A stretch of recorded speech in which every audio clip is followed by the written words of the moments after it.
कि जिस प्रकार से माननीय मुख्यमंत्री हेमंत सोरेन जी जनता के बीच जाकर कुछ बोलते हैं और जनता से हटने के बाद वो कुछ करते हैं, इससे मुझे लगता है कि उनको पीएचडी हासिल है, महारत हासिल है। जनता के बीच जाकर के गरीबों की बात करते हैं, गांव की बात करते हैं, किसान मजदूर की बात करते हैं, और जैसे ही रांची पहुंचते हैं वो खुद को गरीबों को इस सरकार के अगुवा कहने वाले मुख्यमंत्री, जो मुगल बादशाह की जिंदगी जीना चाहते हैं माननीय मुख्यमंत्री जी,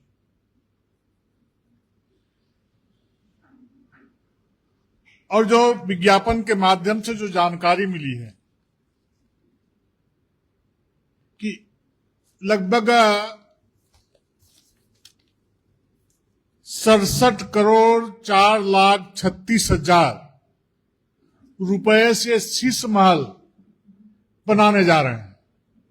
टेंडर निकल चुका है और एक भवन कंप्लीट होते होते 100 करोड़ से भी अधिक जाएगा। एक तरफ इस राज्य में विधवा को, वृद्धा माता पिता को पेंशन नहीं दे पा रहे हैं, बच्चों को छात्रवृत्ति नहीं दे पा रहे हैं, किसान से खरीदे गए, किसानों के द्वारा उत्पादित धान का कीमत नहीं दे पा रहे हैं, और अपने मुगलशाही जीवन के लिए 67 करोड़ रुपए का भवन का निर्माण कराने का, टेंडर करने का काम कर रहा है। आप जरा विचार करिए,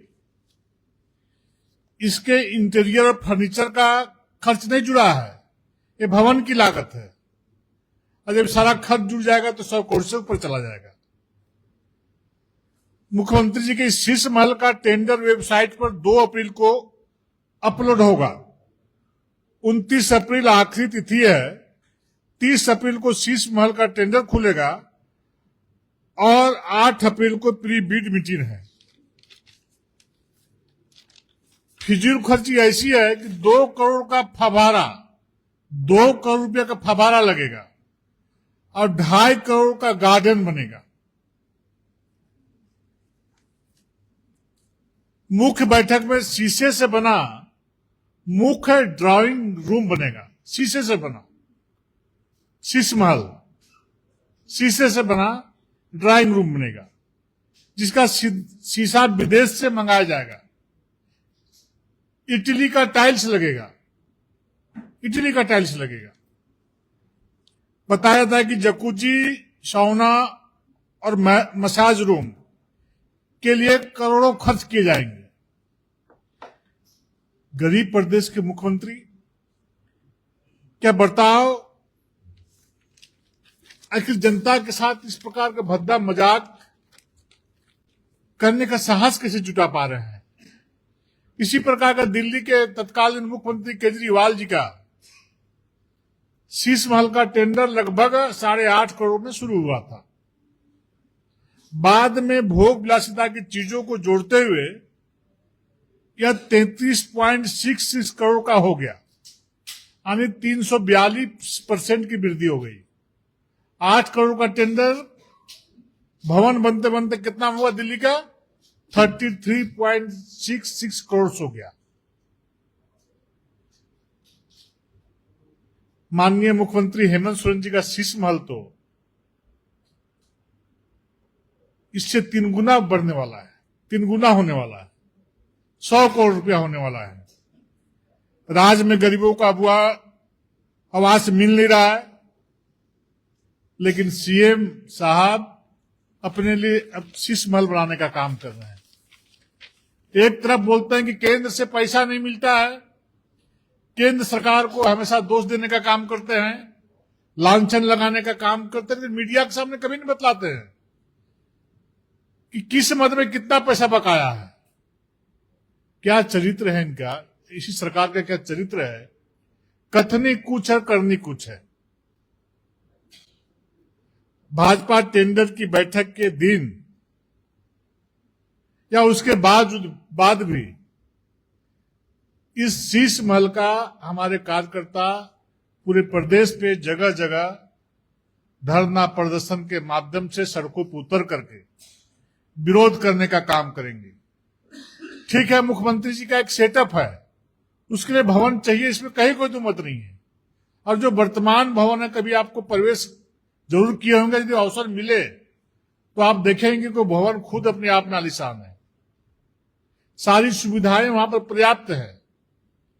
ठीक है, बहुत पुराना हो गया, अब नए भवन का निर्माण करें, लेकिन नए भवन में इस प्रकार से जनता की गाढ़ी कमाई को लूट करके, सरकारी पैसे का दुरुपयोग करके आप शीश महल बनाएंगे, विदेशों से शीशा मंगा करके, विदेशों से टाइल्स मंगा करके, विदेशों से सामग्री मंगवा करके ये आलीशान भवन बनाएंगे। झारखंड की जनता आपको कभी माफ नहीं करेगी। इस प्रकार से हम कहना चाहते हैं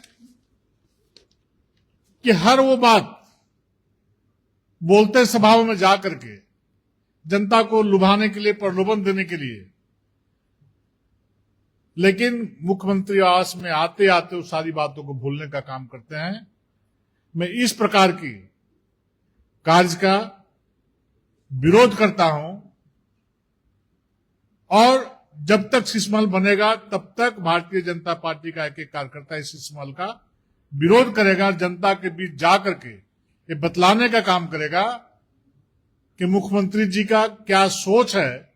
झारखंड की जनता एक बार नजदीक से देखने का काम करे, जानने का काम करे। ये जो टेंडर हुआ इसका पूरी कॉपी हम लोगों के पास है, मैं सिर्फ ऐसे नहीं बोल रहा हूं, उसकी कॉपी है, सारे दस्तावेज है, उसके आधार पर इन सारी बातों को बोलने का काम कर रहा हूं। इसको सरकार के लोग झुटला नहीं सकते हैं। झारखंड जैसे राज्य में इस प्रकार का कार्य करके जनता को चिढ़ाने का काम कर रहे हैं, जो कभी माफी योग्य नहीं है। जनता माफ नहीं करेगी। बहुत बहुत धन्यवाद।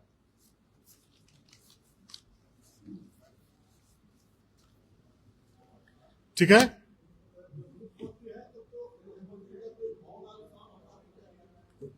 तो हम लोग कहां रोक रहे हैं? नहीं, हम लोग को बड़े भवन में रहने का शौक नहीं है। मैं जिस गांव में पैदा लिया हूं, मेरा नानी घर अरोड़ा में, हम लोग बैलगाड़ी से आते थे नानी घर, आज उसी गांव में रहता हूं, उसी गांव में रह करके पूरे प्रदेश के लोगों से मिलता हूं। जहां गांव के भी लोग आते हैं, बहुत सारी जगहों से आते हैं। वो हम लोग के शौक में दूर दूर तक नहीं है कि हम लोग का शहर में मकान हो। उस सोच के लोग हम लोग है ही नहीं। रांची में हम लोग का ना एक कमरा का मकान है, ना 1 इंच जमीन है। मैं आप पत्रकार मृत्यु किसान बोल रहा हूं। मैं नानी घर उगड़ा में हम लोग चाहते तो खेती बाड़ी से भी कम से कम, जिसमें 5-10 हजार रुपये डिसमिल जमीन बिक रहा था, उस समय लोग 2-4-5 डिसमिल जमीन ले सकते थे। लेकिन कहीं मन वो भाव है ही नहीं। जहां पैदा लिया हूं वहीं के लोगों के साथ मिल बैठ करके जीने में आनंद आता है। बहुत बहुत धन्यवाद।